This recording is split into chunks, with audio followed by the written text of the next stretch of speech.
Good morning from Fast Company. Here's our daily look into what's driving today's creative business leaders. Creative work is on the rise.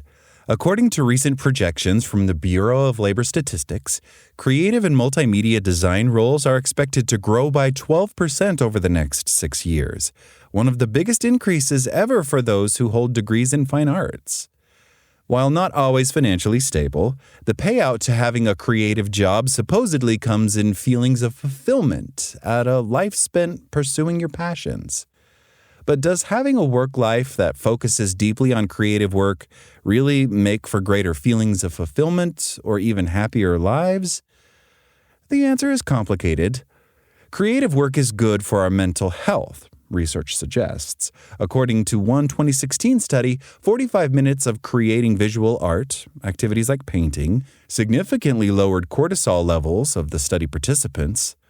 Likewise, a 2024 systematic review of previously published literature found that creative expression, whether through art, music, writing, or crafts, had positive impacts on mental health, including emotional regulation, social connectedness, and cognitive flexibility, a person's readiness to adapt to any given situation.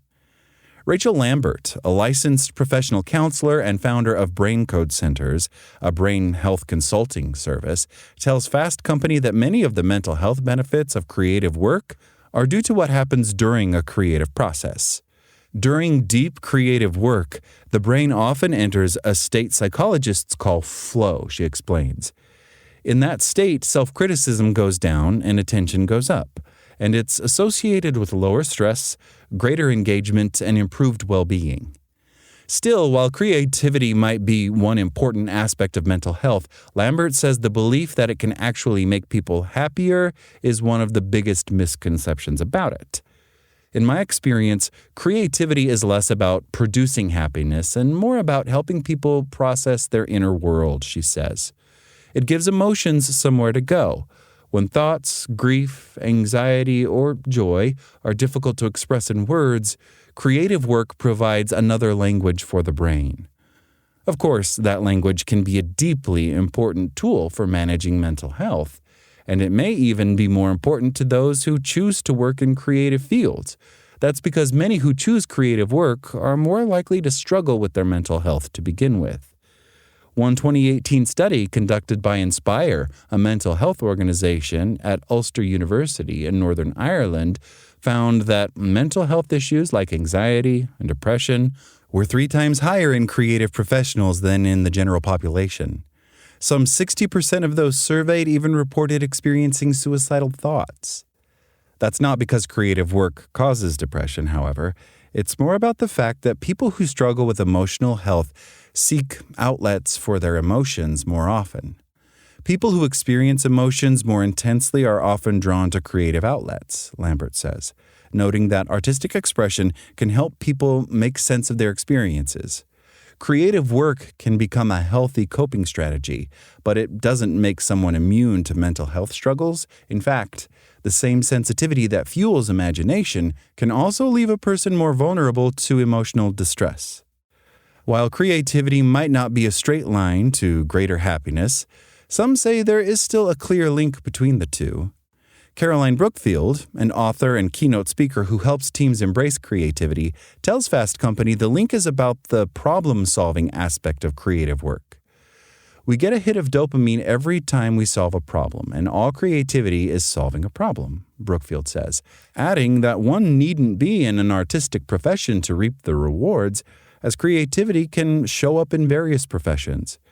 Creativity is so amazing, and the challenge is to reframe it as not necessarily artistic work.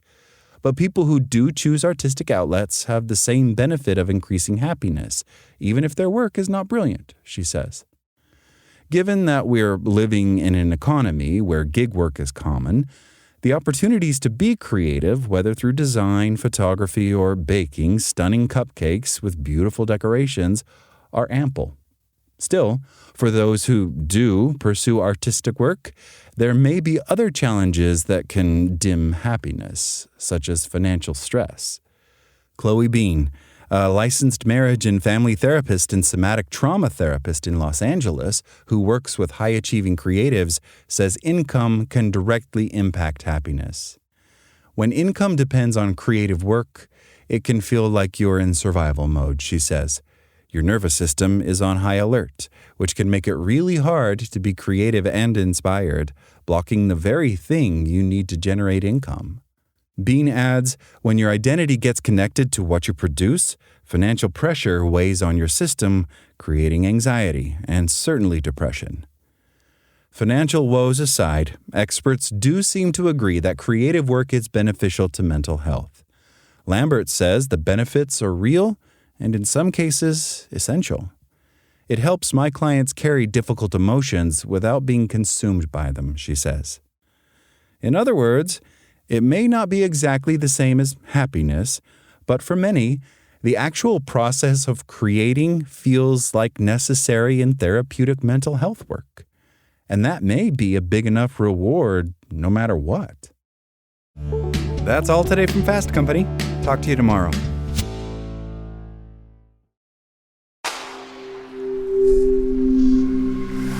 SpokenLayer.